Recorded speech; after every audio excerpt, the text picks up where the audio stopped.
You've never actually met your cat. Not the real one. The one you know is soft, lazy.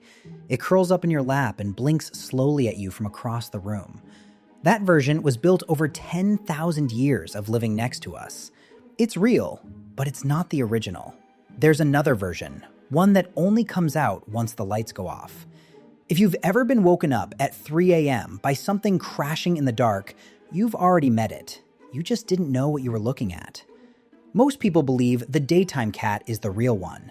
Sleepy, affectionate, predictable.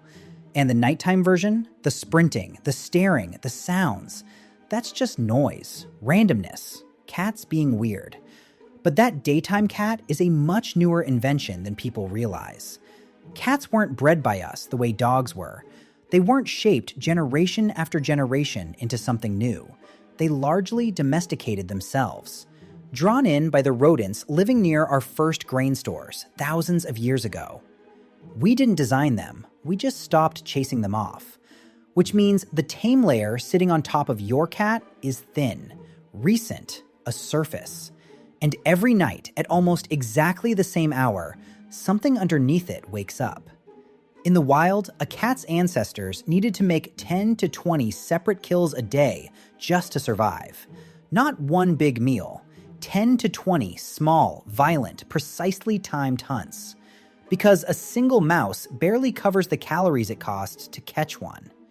That rhythm didn't disappear because we started filling a bowl twice a day. It's still wired in, with nowhere left to go. Scientists call this the crepuscular clock, a body built to be most active at dawn and dusk, the exact window where a predator has the advantage. Not fully dark, not fully bright, just enough shadow to move unseen.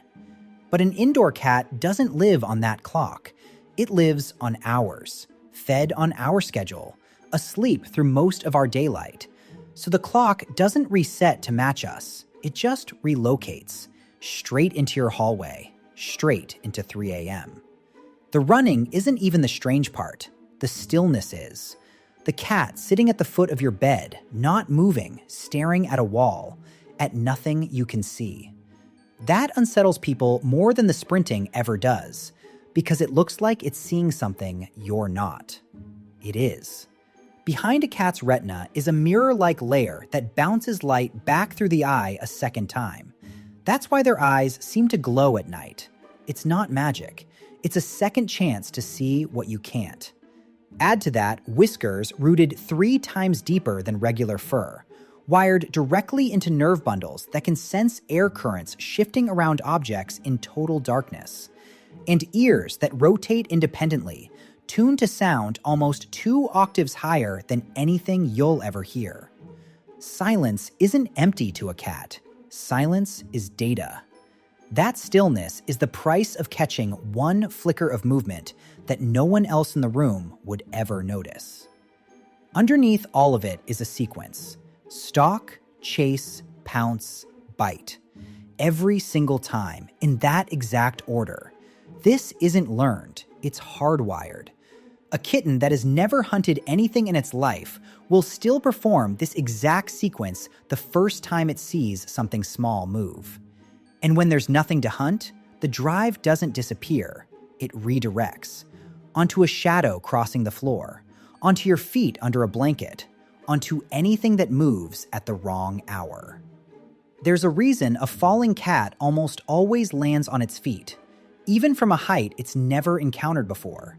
It's called the righting reflex. It isn't learned through trial and error. It's present in kittens only a few weeks old, wired in before they've ever had the chance to fall. A flexible spine, no functional collarbone. An inner ear tuned to sense orientation faster than the eyes can process it. That's not a party trick. That's a body built by millions of years of falling from trees and ledges in the dark, built to survive a mistake before the mistake even finishes happening.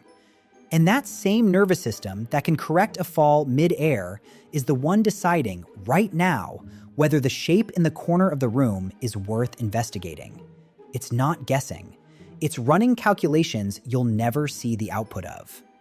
Sometimes the redirected instinct doesn't stay quiet. You've probably found a gift left on your doorstep, a dead bird, a toy carried across the house and dropped at your feet. That's not an accident, and it's not affection in the way we tend to describe it. Many researchers believe it's an unfinished hunting sequence, looking for somewhere to land. Your cat completing a circuit that started hours earlier, somewhere you never even saw it begin. There's a stranger version of this too. That fast, clicking, almost broken sound a cat makes at birds through a window. For decades, nobody fully agreed on why. One of the leading explanations is unsettling in its simplicity. It's the sound of a kill bite that has nowhere to land, a bite with no throat underneath it. Frustration translated directly into jaw muscle. Not every cat carries this system quietly. Feral colonies still exist in almost every city on Earth. Animals that never went through a single generation of what you'd call domestication, living within a few hundred feet of people who've never noticed them. Studies tracking these colonies have found their nightly rhythms line up almost exactly with the hunting windows their ancestors used 10,000 years ago. Dawn, dusk, the deep hours of the night.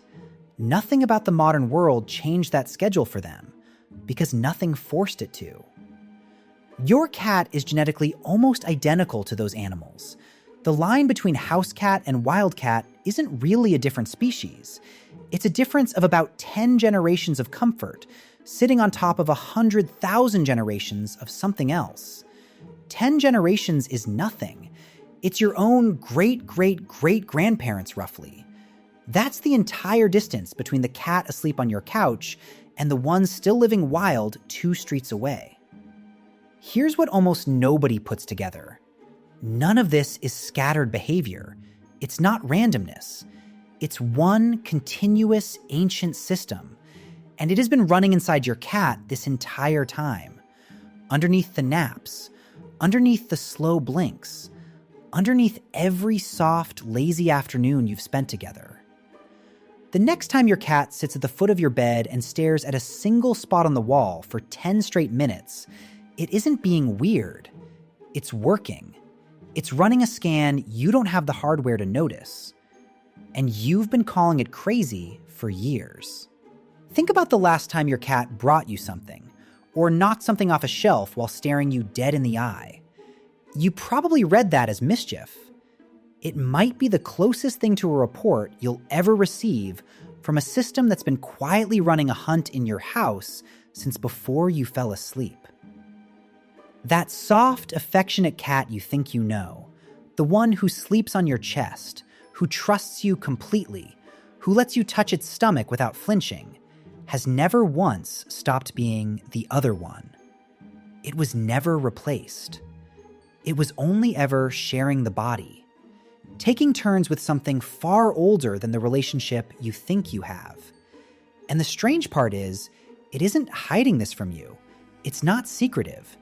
It's just that most of what it actually is only surfaces during the hours you're least equipped to notice. Asleep, half-conscious, dismissing every sound as nothing. You've been living with 2 animals this entire time. You only ever agreed to know one of them.